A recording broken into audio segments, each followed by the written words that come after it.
নমস্কার। আমার লেখা পরবর্তী কবিতা চিঠি। মা, সবাই বলে কুসন্তান যদি বা হয়, কুমাতা কভু নয়।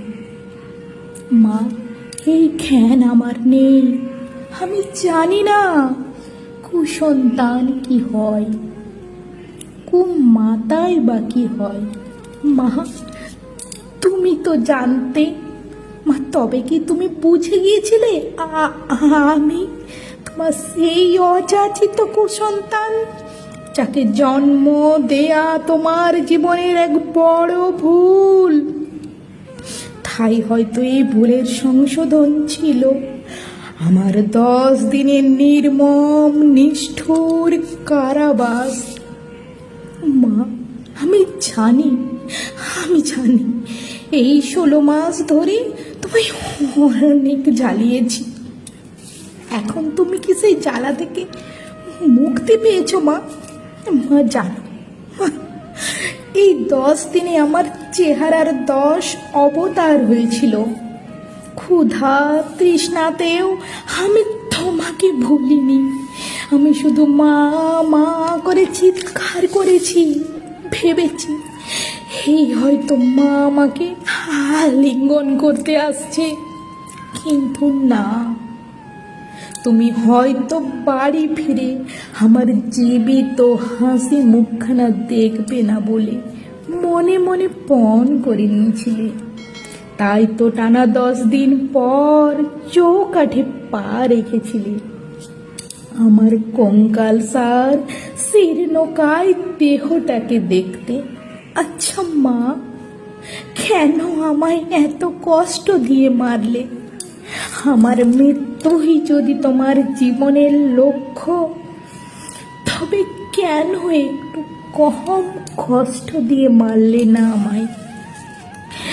কোনো একদিন সকালে দুধের বাটিতে 1 ফোঁটা বিষ মিশিয়ে দিতে, নইলে উঁচু ছাদ থেকে ছুঁড়ে দিতে কোনো পাঁচিলের উপর, কিংবা 5 মিনিট জলের বালতিতে ডুবিয়ে দিতে।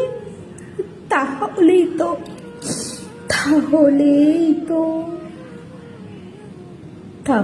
হয়তো আমি একটু কম কষ্ট পেতাম। মা, আমি জানি না তোমায় হাত ছানিয়ে দিয়েছিল কোন মরীচিকা।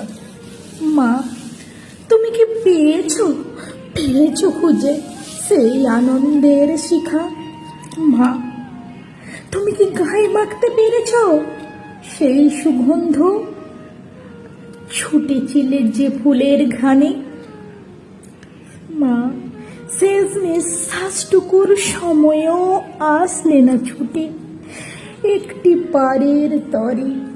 মা, শুধু ফুলের কাঁটাই বিঁধিয়ে গেলে আমার প্রাণে। মা, আমি লিখতে শিখিনি, আমি বলতেও শিখিনি।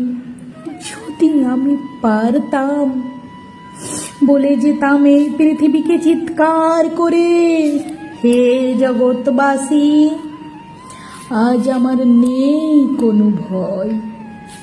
তোমরা আর কেউ বলো না আমার সন্তান কুসন্তান।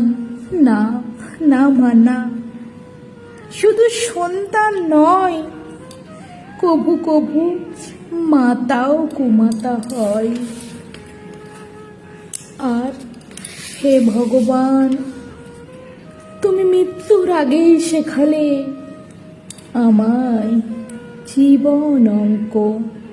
তাই সেই অঙ্কের হিসাবেই বলি, এমন কুমাতারে দিও না কোনো সন্তান যে মাতৃত্বের মাথায় পোড়াবে কুমাতৃত্বের কলঙ্ক।